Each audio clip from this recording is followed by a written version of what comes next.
Assalamualaikum warahmatullahi wabarakatuh. Perkenalkan, nama saya Zeta Novia Ramadhani dengan NIM 1903020050, Prodi Agribisnis Fakultas Pertanian Universitas Samudra.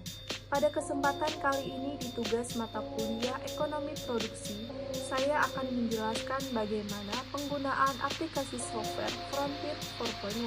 Nah, sebelum saya menjelaskan bagaimana sih cara menggunakan aplikasi software Frontier 4.1 tersebut, kita harus terlebih dahulu mendownloadnya di Google ataupun Chrome di laptop kawan-kawan sekalian dengan mengetik nama Frontier 4.1. Baiklah, kita akan masuk kepada data D, di mana kita menyimpan aplikasi atau file daripada Frontier 4.1.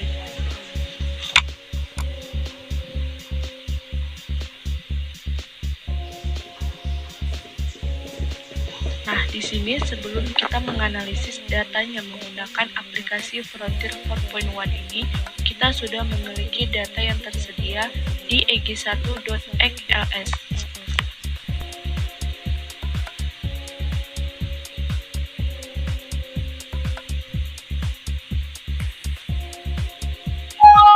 Nah, tampilannya seperti ini ya.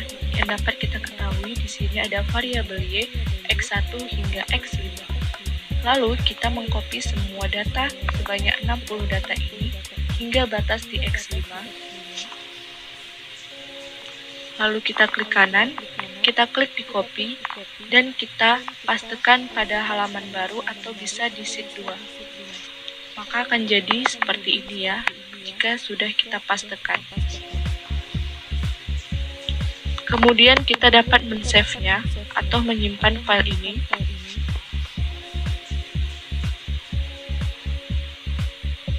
Di sini ada file name yang berartikan nama file. Di sini saya akan membuat nama file menjadi eg1t1. Nah, yang perlu kalian ketahui, jika kita sudah memberi nama file, maka extension atau save as type ini harus kita ubah menjadi text ms-. Dan jangan lupa kita menyimpannya pada data D, di mana file ataupun aplikasi Frontier ini disimpan. Kita save.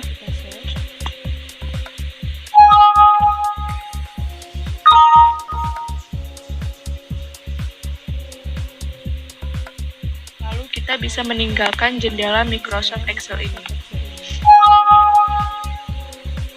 Nah, selanjutnya kita langsung bisa menganalisis data yang tadi ke dalam aplikasi Frontier 4.1 seperti ini gambarnya. Kita klik. Nah, lalu tampilannya seperti ini. Di sini kita akan disuguhkan oleh beberapa pertanyaan yang harus kita jawab nanti. Yang pertama yaitu, do you wish to type instruction at the terminal or use an instruction file? Di sini kita ketik T karena kita memilih interaksi pada terminal, kemudian kita enter. Enter 1 if you wish to estimate to the error components model or 2 for the TEFX model. Kita ketik 2, lalu enter. Enter the name of your data file. Kita ketik nama file yang tadi kita simpan namanya apa. eg1, t1, enter. Enter a name for an output file. Nah, di sini berartikan kita memberi nama kita harus memberi nama apa jika file ini sudah keluar gitu. Jadi setelah analisis ini selesai, maka ada data baru yang tersimpan. Nah, kita beri nama apa gitu. Di sini saya akan memberi nama eg1t1-d. Kita enter. Data aja. Kita enter. Kemudian, are you estimating a production or cost function? Enter 1 for production or 2 for cost. Di sini kita ketik 1 karena kita akan membicarakan tentang produksi. Kita enter lagi. Is the dependent variable yes or no? Kita ketik Y karena kita sedang memakai variable dependent. Enter. How many cross section in the data? Kita ketik 60 karena data yang akan kita gunakan tadi ada sebanyak 60 ya. Kemudian enter lagi. How many time periods in the data? Nah, di sini ditanya berapa periode. Kita ketik 1 karena kita akan mengukur dalam skala waktu 1 tahun. Kita enter. Kemudian how many observation in total in the data? kita ketik lagi 60 sesuai data yang ada ya. Kita enter how many regressor X are there, artinya ada berapa X di data tersebut. Tadi saya sudah menjelaskan ada X sampai X5, berarti kita ketik 5, enter. Does the model include data, yes or no? Kita ketik N ya, karena tidak ada termasuk model delta di data tersebut. Kita enter. How many F-term regressor Z are there? Ada atau tidak? Tidak ya, kita ketiknya 0. Oke, kita enter. Nah, ini adalah pertanyaan terakhir. If you do not wish the computer to select starting values using a grid set, you must supply the no. Do you wish to supply starting values, yes or no? Kita ketik N saja ya. Nah, lalu kita enter. Nah, maka tampilannya akan hilang. Kalian jangan khawatir karena ini merupakan tanda udah selesainya kita menganalisis sebuah data.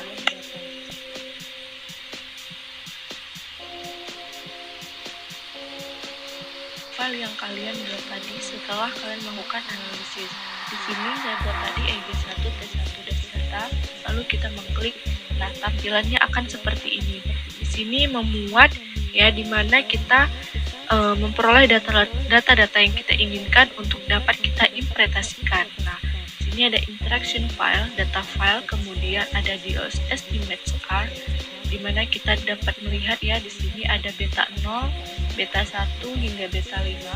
Beta 0 ini dianggap sebagai variabel Y, beta 1 X1 hingga beta 5 yaitu X5. Di samping beta ada koefisien, standard error, dan T-ratio. Nah, kita bisa melihat ke bawahnya lagi, yaitu di bawah beta ada yang namanya sigma square.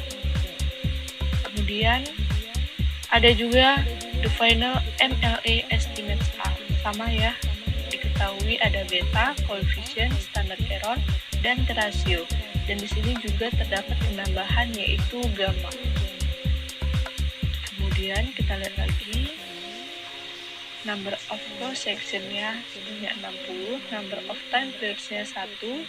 Ini sesuai data yang kita analisis pada aplikasi Frontier 4.1 tadi ya. Di sini juga terdapat covariance matrix. Kemudian ada technical efficiency estimate. Nah, di sini memuat data sebanyak 60 tadi. Dengan rata-rata efisien yang kita dapat itu 0,75938806 plus 0 ya. Jadi artinya rata-rata efisiensi yang didapat dari produksi ini sebesar 0,759 sekian. Artinya ada beberapa penelitian yang mengatakan bahwa efisiensi sebuah produksi akan efisien apabila angkanya mencapai ke angka 1. Nah, bisa dilihat di sini teman-teman sekalian bahwa rata-rata yang didapat itu hampir mendekati 1 ya. Jadi bisa dibilang produksi ini efisien gitu. Apabila ada salah satu data yang di atas rata-rata itu lebih efisien lagi, seperti di data 57 dengan hasil 0,85 sekian ya, artinya itu mendapatkan hasil di atas rata-rata yang lebih efisien lagi. Nah, kita naik ke atas lagi. Di sini kita ada terdapat beta 0, ada terdapat beta, koefisien, standard error, dan T-ratio ya. Nah, beta 1 sampai beta 5 yang perlu kita ketahui tadi yaitu beta 0 itu sebagai variabel Y dan beta 1 sampai beta 5 yaitu X1 hingga X5. Nah, untuk koefisien, standard error, dan T-ratio itu yang harus kita lihat yaitu koefisien dan T-rasionya, di mana koefisien ini untuk mengetahui pengaruh variabel X terhadap Y, apakah negatif atau positif. Nah, jadi dari data ini kita bisa lihat dari beta 1, beta 2, beta 4, dan beta 5 itu memiliki pengaruh positif terhadap Y. Nah, sedangkan untuk beta 3 ataupun X3 itu memiliki pengaruh negatif terhadap Y ya. Kita bisa melihat di sini sudah jelas tanda minusnya pada beta 3 ataupun X3. Nah, Selanjutnya kita perlu juga melihat hasil dari T-ratio untuk mengukur seberapa besar pengaruh variabel X terhadap Y. Tapi T-ratio ini kita bandingkan dengan nilai T-tabel di mana nilai observasi dikurangi dengan jumlah variabel. Karena di sini observasinya ada 60, maka dikurangi dengan jumlah variabel itu ada 5 ya. Jadi 60 dikurang 5 menjadi 55. Nah, untuk melihat 55, angka 55 itu dengan alfa 5%.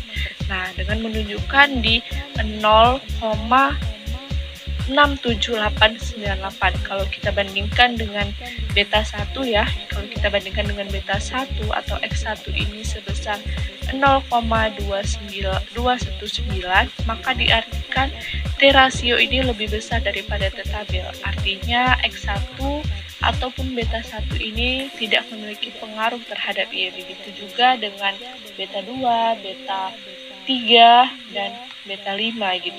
Nah, di sini pada X4 atau beta 4 memiliki nilai 0,966.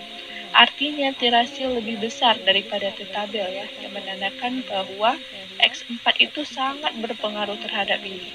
Oke. Jadi untuk arti sigma square sendiri. Nah, sigma square ini merupakan faktor di mana yang ada di dalam interan yang tidak bisa diubah. Nah, selanjutnya ada gamma, yang namanya gamma di bawah sigma square ya. Ini di bawah sigma square ini, gamma merupakan nilai di luar model yang mana tidak bisa diprediksi jumlahnya. Contohnya, kalau berkaitan dengan data pertanian ya, maka nilai gamma ini akan menunjukkan seperti bencana, cuaca, iklim yang tidak menentu, ataupun dan lain-lainnya gitu ya. Nah, jadi semua yang ada di sini itu memuat data yang kita inginkan untuk dapat kita interpretasikan. Mungkin hanya ini saja yang dapat saya jelaskan mengenai penggunaan aplikasi software Frontier 4.1. Lebih dan kurangnya saya mohon maaf. Semoga penjelasan tersebut dapat bermanfaat untuk kita semua. Assalamualaikum warahmatullahi wabarakatuh.